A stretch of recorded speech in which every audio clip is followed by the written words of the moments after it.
Myself Diyashree and myself Mishika. Welcome to you all in our today's exhibition. Today we have gathered you here to teach you some lessons about save money. So let's see what's that.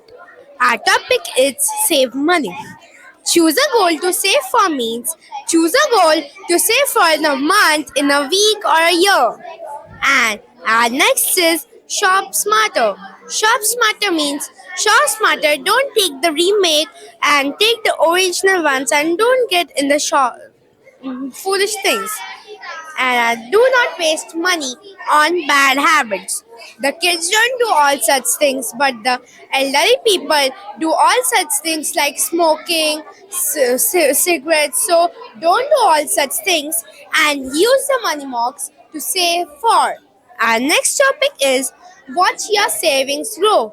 Watch your savings grow means don't see your plans growing.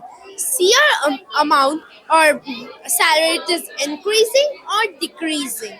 Our next topic is record your expenses. If I take 10 rupees chocolate and 5 rupees tips. So I will record in the book and write in the book, and in the last day of the month, I will total it and see it is increased or decreased.